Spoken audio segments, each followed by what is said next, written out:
Hello friends, welcome to my channel Eccentric Learning. I hope you have gone through my last video on profit and loss where I have explained the concept of profit and loss, and we have also seen some basic problems on profit and loss. If you haven't seen that video, the link has been given in the description box. Please go through it. Also, if you like the content of my videos, then do subscribe my channel and also share with your friends. In today's video, we'll be doing some medium to difficult level sums on profit and loss. So let us start with that. The first question says here, the selling price of 12 pence is equal to the cost price of 20 pence. We need to find the profit percentage. So let us assume that the selling price of 1 pen is S and the cost price of 1 pen to be C. So 12S will be equal to 20C. So selling price can be written as 20 upon 12 times of C, which is 5 by 3 of C, or S can be written as 1 plus 2 by 3 times of C. So that means selling price is the cost price plus 2 by 3 times of C, and we know that 1 by 3 is 33.33%. So 2 by 3 would be 66.66%. So we can say that the profit percentage is 66.66%. Okay, so now let us see this question. A sold 2 shirts to B for rupees 891 each. He made a profit of 10% on one shirt and a loss of 10% on the other. How much profit or loss did he make on the whole? So in such kind of cases, we need to find the total selling price and total cost price to find the profit or loss. So here the total selling price would be 891 plus 891. So if you calculate, this would be 1782. So the total selling price for both these shirts would be 1782. So now let us try to find the cost price for each of these shirts. Let us assume that the cost price for the first one is C1 and the cost price for the second one is C2. So the total cost price would be C1 plus C2. Now for the first shirt, he made a profit of 10%. So can I say that 891 would be equivalent to C1 times of 1.1, as the selling price would be 110% of the cost price for the first shirt. So C1 would be 891 upon 1.1. So if you calculate this, this would be 810. So that means the cost price for the first shirt is 810. Okay, so now let us try to find the cost price for the second shirt in which he made a loss of 10%. So for the second shirt, can we say that the selling price would be 90% of the cost price, which would be C2 into 0.9. So C2 would be 891 upon 0.9. So if you calculate this, this would be 990. So that means the cost price for the second shirt is 990. So now we can say that the total cost price would be 810 plus 990. So if you calculate this, this would be 1800. So that means the total cost price for the two shirt is 1800 and the total selling price for the two shirt is 1782. So now we can see that the total selling price is lesser than the cost price. So we can say that there is a loss, and this can be found out by 1800 minus 1782 upon 1800 times of 100. So this would be 18,000 cancels out upon 18. So that is 1%. So that means in this whole transaction, there is a 1% loss. Now there is a shortcut to solve such kind of questions. That is, whenever there are two articles which are sold at the same price, that is the selling price is same, such that there is a profit of say P% on one article and there is a loss of P% on the second article, then in the whole transaction, whatever the selling price is, the net result of the whole transaction is always a loss, and that loss is given by P square upon 100. So if we apply the same formula here, in this case, P is 10. So this would be loss equals to 100 upon 100, that is 1%, which we have seen here. So in such kind of questions, we can simply use this formula directly instead of going through the whole process. Okay, so now let us see this question. A shopkeeper marked a watch at rupees 400. He sold it after allowing a discount and still made a profit of 25%. So at what percent above its cost price did he mark the watch if he sold it at rupees 320? So that means the shopkeeper marked a watch at rupees 400, made a profit of 25% after selling the watch at rupees 320. So we need to find at what percentage above its cost price did he mark the watch.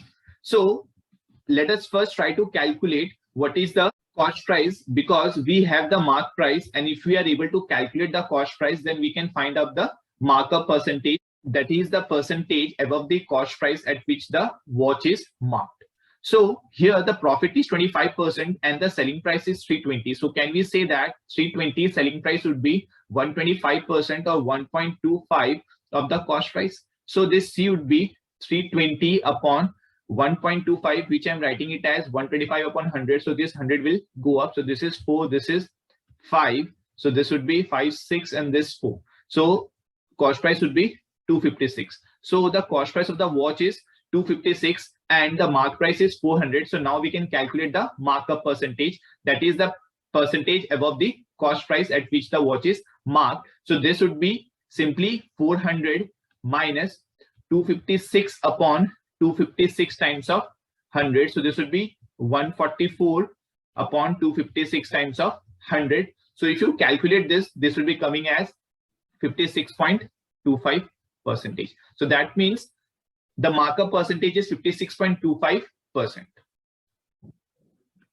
Okay, so let us see another question here. So A sells a bag to B at 20% profit, B sells it to C at 50% profit.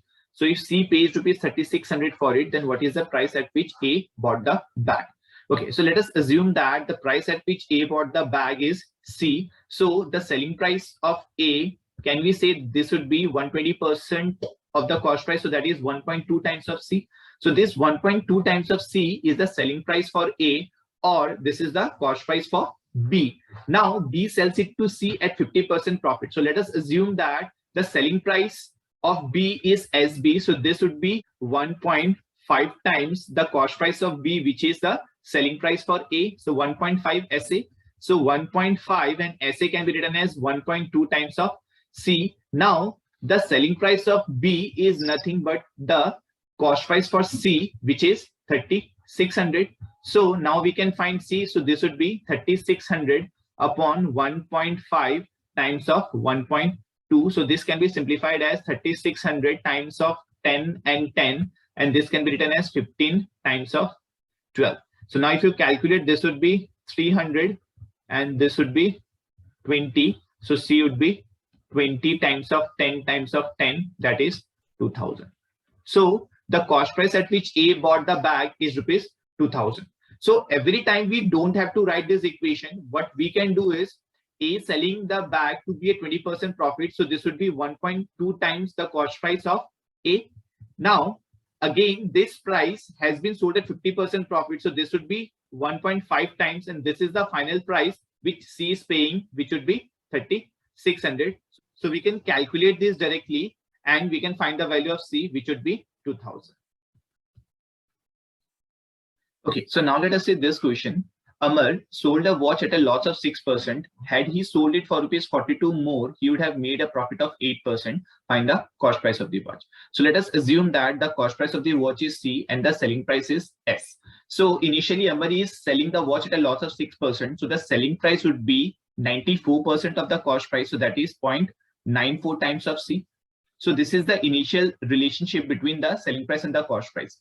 Now they're saying that had he sold it for rupees 42 more, so that is the new selling price would be 42, then he would have made a profit of 8%. So that means that this selling price would be 108% of the cost price. So this would be 1.08 times of C. So now let us try to use the value of S here. So this would be 0.94 C plus 42 equal to 1.08 C.